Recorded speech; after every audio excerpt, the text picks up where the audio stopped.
जब भगवान कृपा करते हैं तो उसके सारे बंधनों को काट देते हैं। जहां जहां उसका बंधन होता है वहीं वहीं वो कुल्हाड़ चला देते हैं। फिर आखिरकार रो के भगवान की तरफ चलना पड़ता है। सारे दरवाजे बंद कर देते हैं, अपना दरवाजा खुला कर देते हैं। कृपा है, अगर वो कृपा ना करें तो हम इसी में फंसे रहें। जो मनुष्य अपने जीवन में सुख शांति चाहता है, उसको चाहिए कि वो काम, क्रोध, लोभ, मोह, अहंकार, राग, द्वेष इनसे बचे। अगर हम नहीं बच सकते हैं तो चाहे लाख कोशिश करो, हम सुखी से नहीं रह सकते।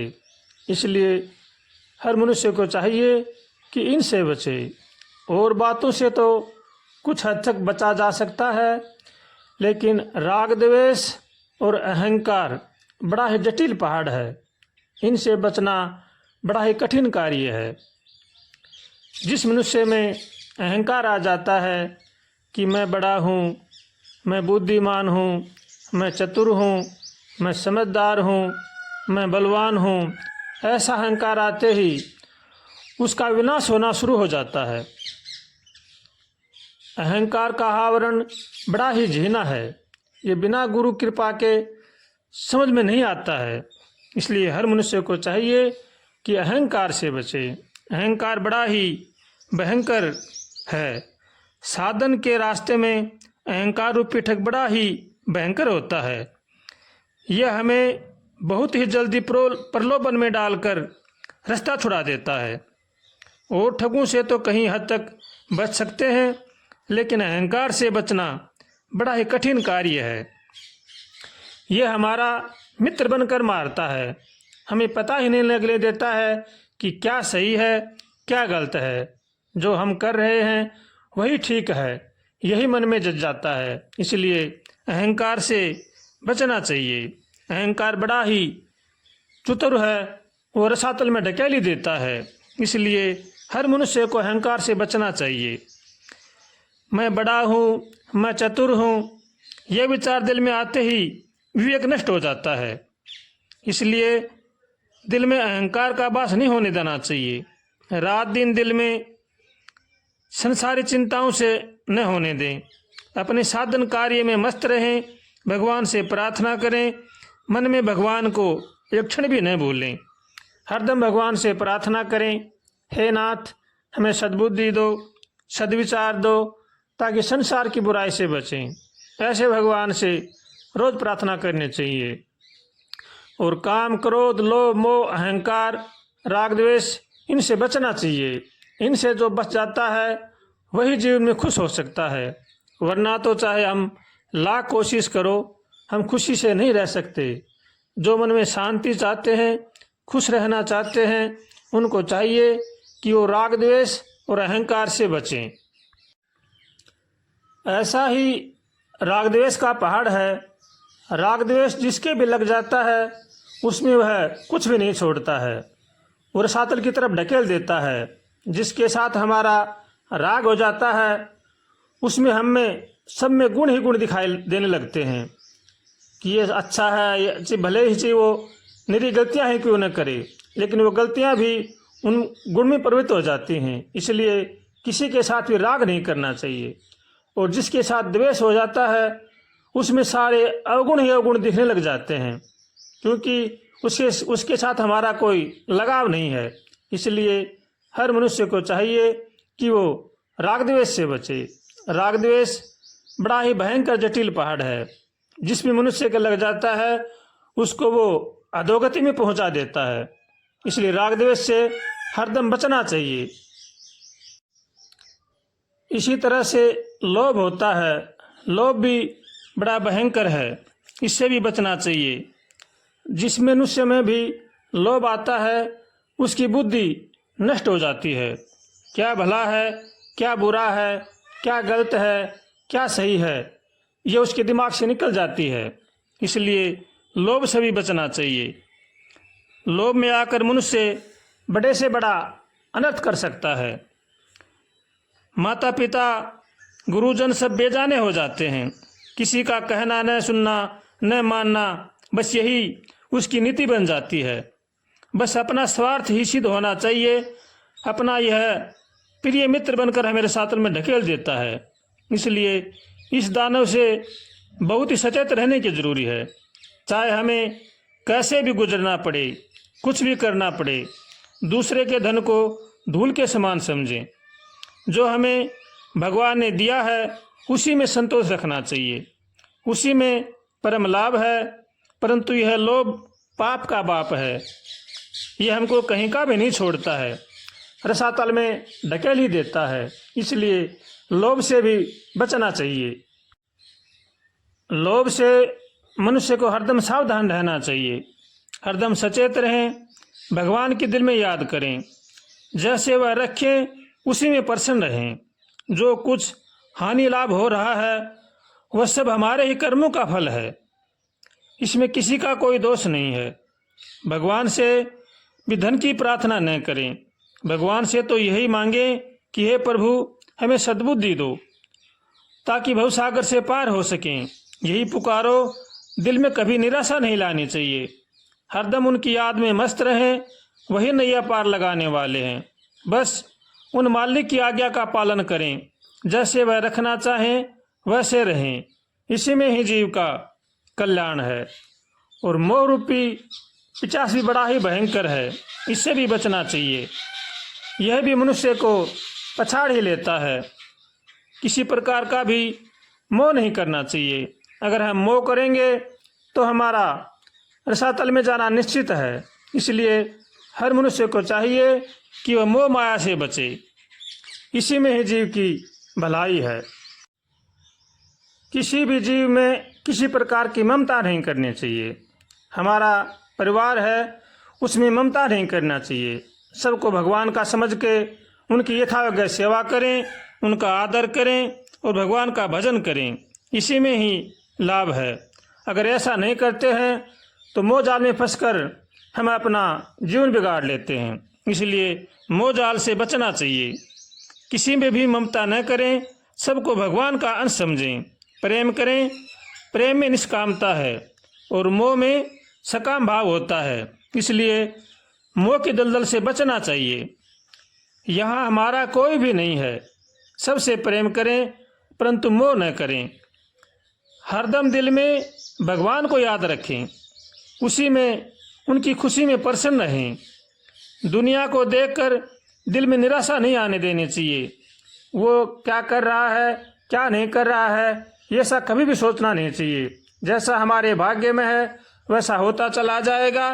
और भगवान से हरदम प्रार्थना करें, भगवान से हरदम प्रार्थना करें, हे नाथ हमें सद्बुद्धि दो, सद्विचार दो, ताकि संसार की बुराई से बचें। ऐसे भगवान से रोज कातर स्वर से प्रार्थना करनी चाहिए और भगवान का होकर के भगवान का भजन करना चाहिए। दिन प्रतिदिन अपना साधन बढ़ाना चाहिए।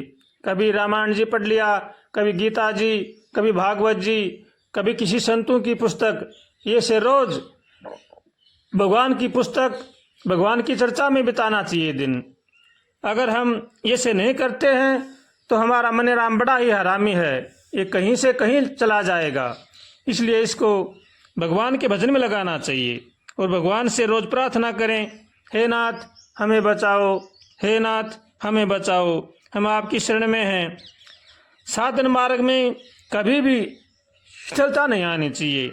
जो हम साधन कर रहे हैं वो नियमित रूप से करना चाहिए और भगवान का होकर के करेंगे तो भगवान हमारी सहायता जरूर ही करेंगे।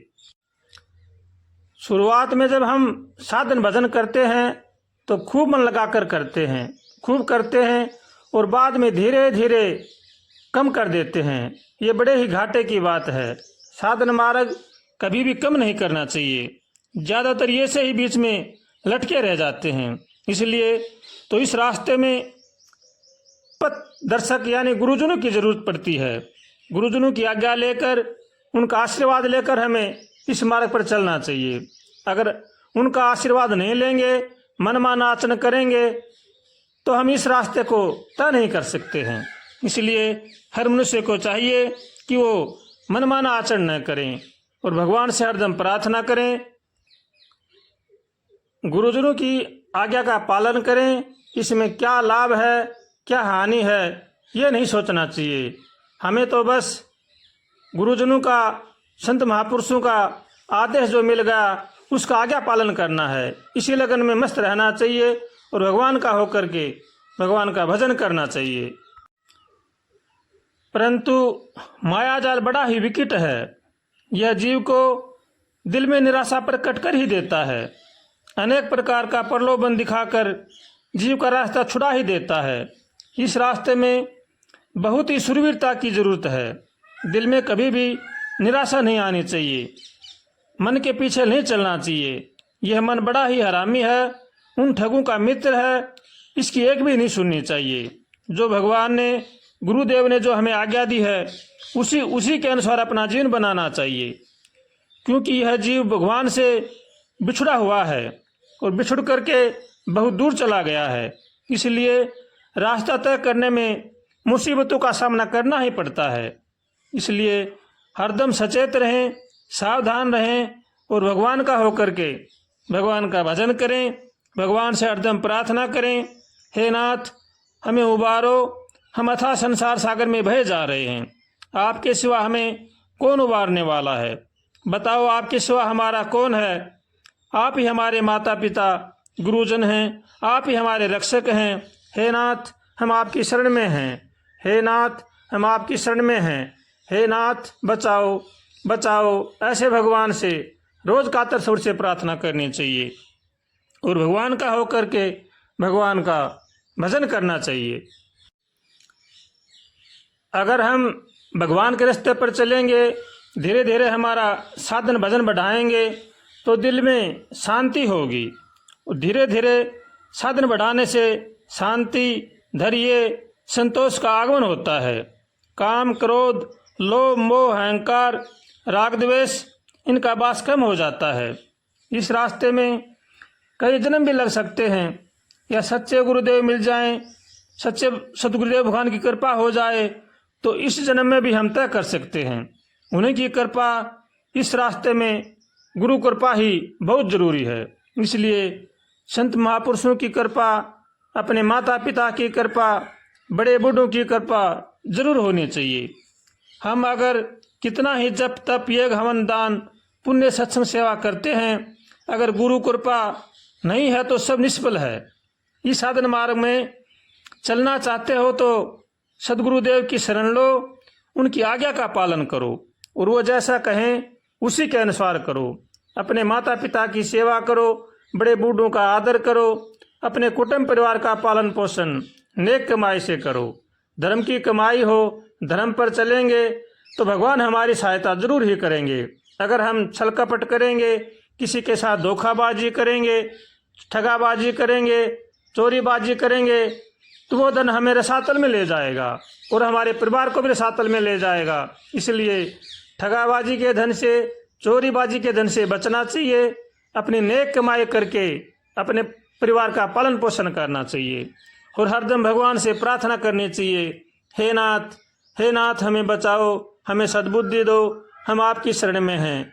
हे नाथ आप ही हमारे माता पिता हैं, आप ही हमारे रक्षक हैं। ऐसे भगवान से रोज प्रार्थना करनी चाहिए और भगवान का होकर के मन लगा करके खूब भगवान से भजन करना चाहिए।